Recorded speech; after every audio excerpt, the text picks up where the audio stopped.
I first heard of Baba when he was in seclusion. I think that's the case with most of us, of this generation. About 3 or 4 years before he passed away. And after about a year's contact with him, having seen films and read about him, and the chance to go to India, very strange circumstances, because I didn't expect, however much I might have desired to meet Baba, didn't expect to meet him in that visit, because I knew he was in seclusion doing his universal work, his inner work, which he was preoccupied with for the last 4 years of his life. But I thought that while I was there on a Fulbright grant, I would take advantage of the time to be as much in contact with people who had the chance to meet him as possible. I thought I would go around and, when I wasn't teaching English, meet people who were in contact with him at one time or another, find out from them what Baba had been like to them and with them. Well, life with Baba is full of surprises. 2 months after my arrival in India, I was visiting Bombay to visit some of the Baba lovers there.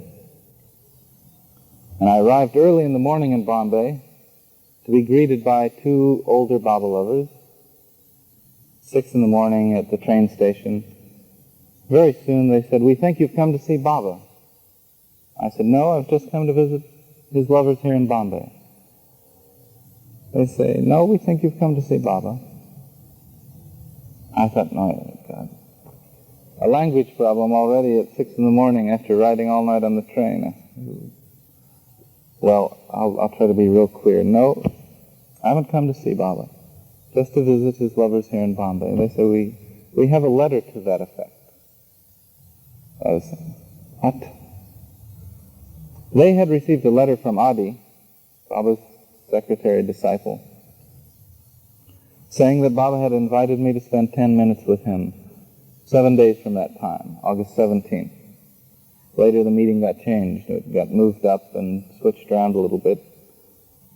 But they in fact had that invitation, and I had left the place where I was staying a day before the letter to me had arrived. So I was, till that time, totally unaware that Baba had given that invitation. Naturally, I was extremely excited. The days passed. The meeting was changed. I was beginning to think the next day, the meeting would be canceled, as Baba so often changes his plans. But no, in fact, I was on my way the night of August 14th by train to Pune. The night of August 14th by train to Pune, and then by car to Ahmednagar with Adi early in the morning. After a wash and breakfast at Saroshi Rani's house, sort of cousin of Adi and very intimate, long-time disciple of Baba's. We set out in this old 46 blue Chevy of Adi's 9 miles away to Meherzad, where Baba and the close disciples were staying, and where Baba has made his headquarters for the last 20 years, I think. Baba is always one for great punctuality, and while I was finished with breakfast well in advance of the time we were supposed to leave, Adi was still drinking some tea, and I was seeing the clock on the wall creep around toward 9 o'clock, and I was thinking, well, it's probably just about time to go. And Adi, in fact, says, if we're late, Baba will really be angry. And then he ordered another cup of tea. And I was sitting there, probably be a little upset. I said, "Don't worry though, he'll be angry at me, not at you. It's my business to get you there." I was thinking, my God, I don't care who he's angry at. I just want to get that you don't have the chance to meet God in human form all the time, so why don't we go ahead and not worry about who he's going to be angry at, but just go ahead and get there on time. So I guess I was a little naive about the fact that Adi had probably made that trip, several hundred times at least. We pop into his car and drive those 9 miles, arriving on the dot of 9. Out in the country, Meherzad is set. A few buildings in the Deccan Plateau, very isolated, very quiet. The car pulls up, a cloud of dust floats by, and there's no one around, a few dogs, and Meherzad is set. A few buildings in the Deccan Plateau, very isolated, very quiet. The car pulls up, a cloud of dust floats by, and there's no one around, a few dogs and some chickens. And suddenly out of the door of some building comes Erich. Erich is a long-time disciple of Baba's who translates Baba's gestures for people who speak English, for the most part. Been very close to Baba in the last 20 or 30 years. We embraced. He said, it's wonderful that you could be here. And he said, Baba wants you to embrace him when you see him and then sit down. I was tickled at this because, with most spiritual masters, you don't embrace them. You approach them kind of like in awe or great respect, but a distance. That's not the case with the avatar. Baba is so incredibly human that he is as one with you, as an old, old friend. So he took me to this doorway, and I kicked off my shoes, because there are a bunch of shoes at the threshold of that door. And I thought that I was going to be waiting in that room while Erich went to tell Baba that I was here and then came back to get me. In fact, as I went into the room, I noticed that 2 of Baba's close disciples were sitting just about the way you are, like sitting on the floor, really close together, but not saying anything. In the way you would ordinarily be chatting, they were just quite quiet. I knew immediately that Baba was in the room as well. And so I started looking around for him. We had just come out of the sun. It was a little dim. I was trying to find him. It seemed to have took about 3 eternities, when in fact it was probably no more than a few seconds. I was looking around, and just over here in the corner of the room, 10 feet away, was Baba seated in a big armchair with his arms stretched out just like this, beaming like the sun. It was an incredible experience to turn and see Baba smiling like that. I went over to embrace him, and as I approached, I got about this close, and a voice in my mind said, "Stop, you fool. Don't waste this time. Look at him." You get this close to the avatar, and naturally you usually embrace like that, so I turned my eyes over there, and Baba's eyes were about that far away, looking mischievously, almost with a mischievous grin, right into my eyes. Light was just pouring, just flashing out of his eyes. I went ahead and embraced on the other side. A very firm embrace on the part of Baba. Though he was 70 years old by this time, and embraced on the other side. A very firm embrace on the part of Baba. Though he was 70 years old by this time, and his work had taken a great toll on his health. Very firm, warm embrace. And about 2 weeks later, I realized that, in fact, he was the master of that situation so gently and so subtly that I didn't even realize that he had kissed me as we had moved from one side to the other. Many moments in that meeting with Baba were like that. They kind of grew out of the soil, where it seemed nothing had happened. Much had been crammed in what amounted to be about 15 or 20 minutes, and it was impossible to absorb it all consciously at that time. I sat down, and immediately Baba began to gesture, and Erich, who was sitting right beside me, would articulate. Baba gestured and he said, Baba asks, how did you sleep on the train last night? I said, I slept fine, Baba. I didn't tell him that I was afraid that I might not wake up in time to get off at the right station. But my mind has been very active. He says, why? I say, this chance to meet you here now, when thousands of your lovers in the East and in the West are longing to see you. He'd been in seclusion for a long time, and many lovers had not seen him for some time. It was very exciting to me, I said. He said, you're very fortunate to be here now, because as of today, my seclusion will become so strict that only these intimate ones, pointing to his close disciples, will see me from now on. But, he said, pay no attention to the thoughts of the mind. It's the nature of the mind to have all kinds of thoughts, good and bad. You must long for me with your heart. Then he said, in fact, pay no attention whatsoever to the spiritual path, or to any spiritual experiences. They're nothing but toys for children,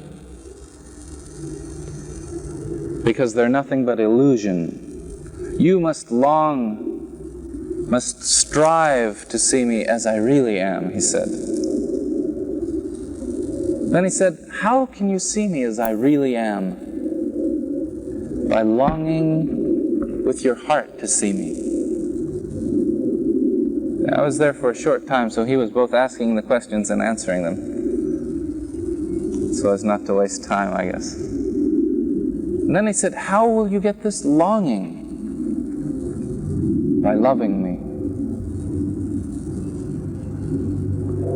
Again he said, you must strive to see me as I really am.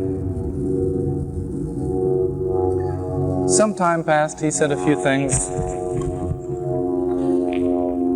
Then he looked at me with a very straight face and said, God proposes and man disposes. I wasn't. Again he said, you must strive to see me as I really am. Some time passed, he said a few things. Then he looked at me with a very straight face and said, God proposes and man disposes. I wasn't going to tell Baba that I thought that sounded backwards. I didn't know adages and proverbs all that well. But it did sound backwards to me. You know, man proposes, but God disposes, is the way I'd always heard it. Baba was a straight face and things. Again he repeated, God proposes and man disposes. And then he broke into a great smile again and said, I had proposed that you come here for a few minutes and then go away, but you have disposed of my proposal. I want you to stay a few more minutes. He says, have you met Francis Brabazon? Francis, the Australian poet that had been with Baba for 13 or 14 years at that time. I'd read his poetry. I said, no, Baba, I've read some of his things. I haven't met him.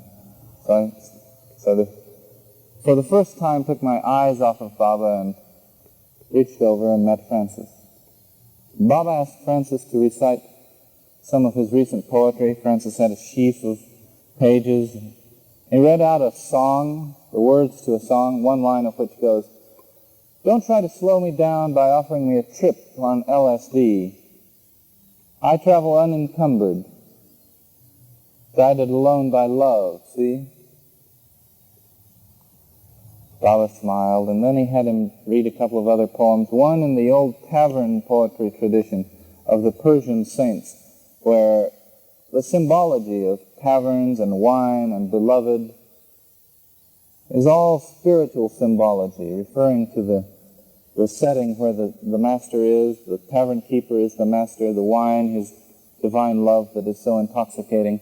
And as he read it, as Francis was reading, Baba was just smiling and rocking back and forth and keeping time, quite contrary to what one might imagine the stereotype to be of a spiritual master, who sits in meditation with a beard and is totally unresponsive to people around him. Baba was, without question, the best audience for anything and anyone. It sounded as if music were playing almost, because these poems, in fact, are written to be sung as songs. And every once in a while, when a line would come to its peak, Baba would look at me and go, "Isn't that something?" So as to say, "Isn't that out of sight?" So, this went on. Shortly after, Baba turned to a Persian disciple seated a few feet away and gestured. This Persian disciple knows most of Persian poetry by heart. Baba has only to gesture a couple of lines, and he knows what he wants recited. And so Baba indicated he wanted a certain couplet from Hafiz recited, which this man named Aloba spoke out from memory. And Baba translated the couplet to read, "Millions of men of God stand in a queue, in a line, to cross the threshold of the God-man. One crosses the threshold out of the millions. Out of millions who cross the threshold, only one can see me as I really am." Again, Baba looked very seriously and said, "You must strive to see me as I really am." I knew what he meant by that, roughly, as much as one can know at an ordinary level, because I'd read some of his descriptions of what seeing him as he really is means, beyond the coat of his human body, the infinite consciousness of God, of the avatar. Not to think that Meher Baba is in one place at one time, but to know that he is in everything and everyone. Well, by this time Baba had said it 3 or 4 times, and I was beginning to think I was a pretty poor conversationalist, not saying a thing. So I kind of thought that I should say something. Said, "By your grace." How else did I think that I could see him as he was? I didn't even think I could see him in the human body except by his whim and his grace. He said immediately, "You strive, I will help you." He wasn't invalidating the concept of grace, far from it, but he certainly was emphasizing the fact that one doesn't sit on his tail end waiting for that grace to dawn. By this time I was beginning to get a sense that I was being loved. It's a peculiar thing to try to describe, because I'd never experienced it before, I never have since. I've felt being in love, I've known that other people were in love with me or that loved me. I never felt love as an active, moving force. And I felt that very subtly, very gently, almost as if Baba were a space heater of love. That love was coming across just in a very gentle breeze coming over. And it was a paradoxical feeling, because simultaneously it was a kind of subtle inward fountaining, so that one didn't know whether something was going on inside or coming from outside, or both. But it was so gentle that it wasn't even distracting. It just made me think, yes, so this is being loved. This is the source of love. So that one didn't know whether something was going on inside or coming from outside, or both. But it was so gentle that it wasn't even distracting. It just made me think, yes, so this is being loved. This is the source of love.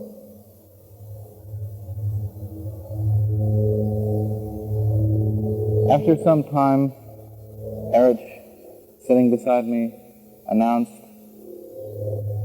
that the time for the meeting had almost come to an end. And Baba says, the most important thing for you is to hold fast to my Daman. Baba said, what does holding the Daman mean? You know, it's an analogy in Persian poetry that as the mother goes through the marketplace, her little child holds fast to the Daman, the hem of the garment. Because the mother is busy arguing and bartering and holding her groceries and her wares, like talking to these people. She can't hold on to the child. And it's so crowded in the bazaar that without the child holding on to the mother, he or she will get lost, will get swept away in the crowd. So the mother says, you hold fast to my Daman, and when we get to the other side of the bazaar, you'll still be with me. Baba says, what does holding the Daman mean? It means obeying me completely, doing exactly what I tell you to do. Of course, when you run into a perfect master, his word is truth. What he says is meant to guide you out of this darkness, this ignorance. It's the fastest way to listen, to pay heed to one who knows. Immediately after that, he said, I am God. I am truth. And the meeting had come to an end, almost as if for a few minutes Baba had held the curtain up on his seclusion, and by his grace allowed a brief glance. He was beaming, though later I found that he was very ill, very strained from his work. He was beaming and beautiful throughout, filled with love and with smiles and comments. At one point I made some comment in Hindi, using one or two Hindi words, praising Francis Brabazon's poetry and Baba.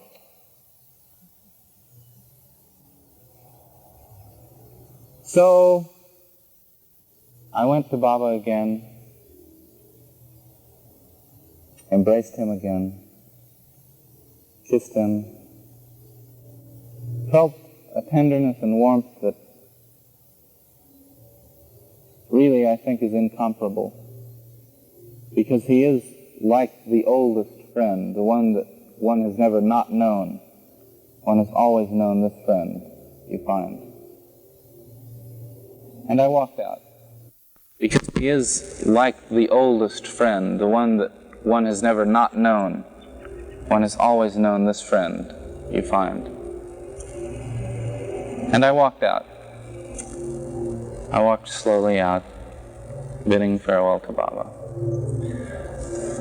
wondering how I could walk out. How is it possible to leave? And yet feeling that I wasn't really leaving, that embrace sort of was going with me. I talked with Baba's disciples for some period after that. Every few minutes, Baba would send out a message, send out some mangoes, some word with one woman, Mandali with his sister one time, some message, you be sure to be in contact with this fellow, he will help plan some of your travels.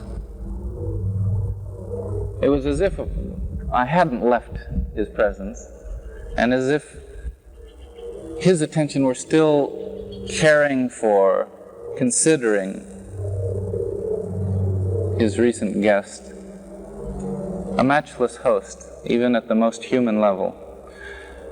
No lightning flashes, no thunderbolts,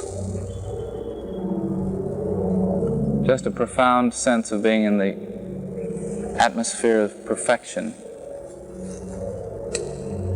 of great love.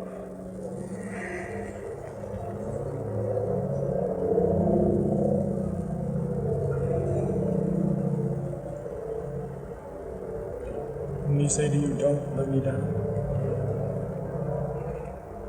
Yes, at one point, Baba looked in the midst of what occurred and said, don't let me down. Did he ask you to strive to hold on? Or did... that he would help you? Just as I related. Strive to see me as I really am. Whatever that might mean. I'm sure to each person it means something different. How one strives, going about remembering the beloved constantly. Isn't it his will, though, to do it? His will? It's really up to Baba to hold on. Or... It's up to you to give up to Baba. Yes, it's all his will.